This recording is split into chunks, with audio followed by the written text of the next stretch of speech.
Well, first of all, I appreciate his candor, his response.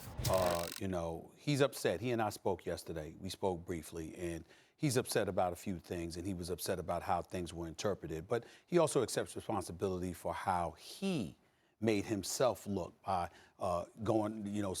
looking the way that he looked on the sideline, although nobody knew what he was saying, and that is definitely commonplace. I spoke to Teddy Bruschi last night when I was hosting a special edition of SportsCenter, and he said it's not uncommon for that kind of stuff to go on the sideline. But I think the bigger issue here is to speak about the Steelers collectively and how that's contributed to the frustration of Antonio Brown. The reality is clear. They're not the same team with Randy Fichtner as the offensive coordinator as they were with Todd Haley. Todd Haley is an exceptional offensive coordinator. Whether you like him or not, whether he's a bit eccentric or whatever the case may be, he's an exceptional offensive coordinator, and everybody knows that. And he did a fabulous job of making sure that a multitude of individuals were targeted and touched the ball.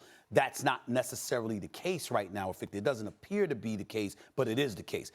Antonio Brown still targeted more than anybody else on the team. He's got less yardage than Juju Smith-Schuster, and we get that.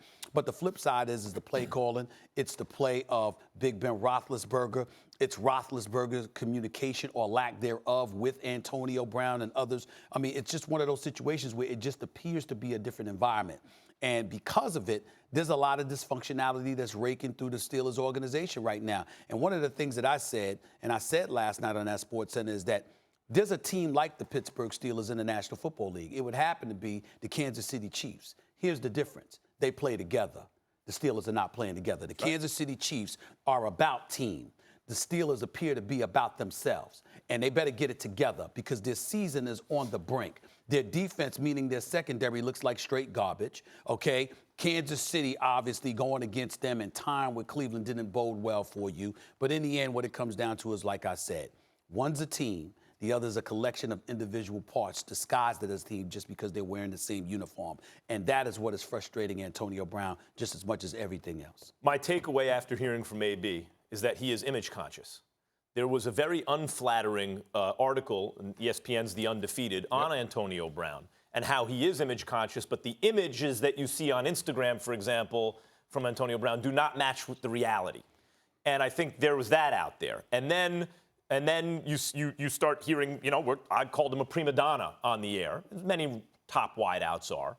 And he's tweeting, that he will trade me and find out. He's not saying trade me, but he's saying, well, if you really think that about me, you'd find out if you traded me, that it's not Ben Roethlisberger hasn't.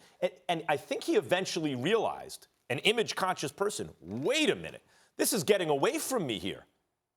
Antonio Brown has put up the kind of numbers and has had the kind of career so far. Jerry Rice wasn't the most talented receiver ever, but he is the undisputed GOAT.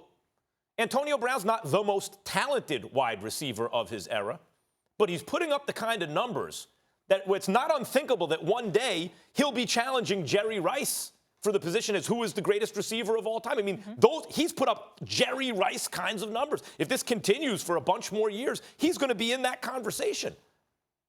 And I think he is image conscious. He's realizing he's not doing himself any favors the way he's presenting himself. How is he presenting himself on Instagram? I don't follow him. I'm just curious. What are they saying that who he's being his best representative? You can read The Undefeated as a family man and all these things. And read The Undefeated article. I recommend it. Okay. At least to get that point of view, that there's a disparity between what he presents.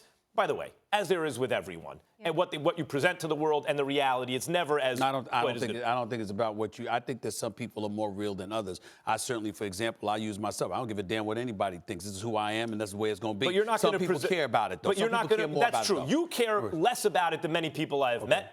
He, I think, maybe cares more, but about the way he is perceived. But don't wide receivers usually do that? Many do, but what I like about what he did here is he thought, okay, the message is getting away from me here.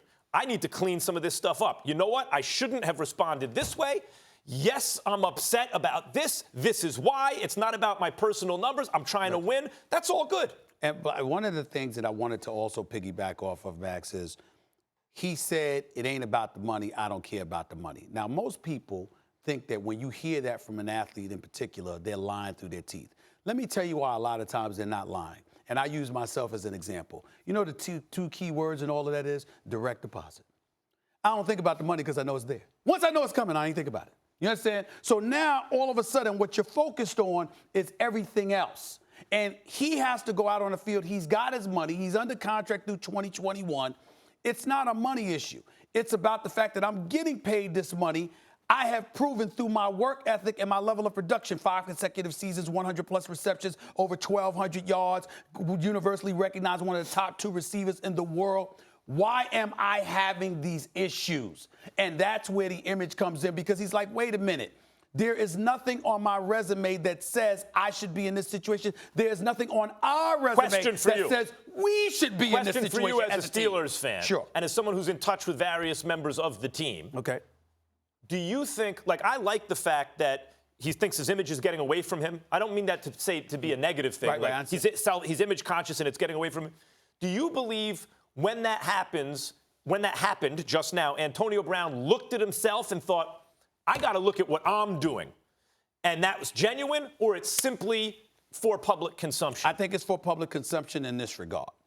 I think that he has a problem with a lot of other people rather than himself. He knows he's not flawless, but he believes that his talent, his production, combined with the work ethic that he puts in, makes him a minimal part of the problem, whereas with others, he don't feel that way.